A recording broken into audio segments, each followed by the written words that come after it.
On the left side you can see the current configuration of my system. Now here is the 970 EVO Plus SSD. Right out of the nicely packed box you can see the SSD itself all in black. Now to open the back panel of the laptop, we have to remove 4 screws at the top and remaining 3 screws at the bottom. Using any plier tool and sliding it across the borders, pop open the back panel to access the installation slot. Now to remove the existing SSD, first peel off the black plastic which is glued over the SSD and RAM slot. Then remove the single screw holding SSD and heatsink together. The SSD and heatsink will pop up and then gently pull out together.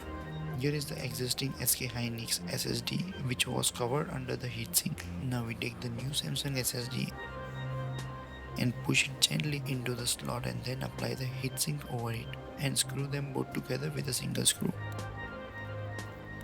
Now reapply the black plastic, reinstall the back panel. Now I am doing a fresh Windows installation here. The installation was surprisingly fast. The entire process was completed within 5 to 10 minutes. Now to verify the performance, I use the Samsung's native application, and as can be seen, the SSD performs as per stated numbers.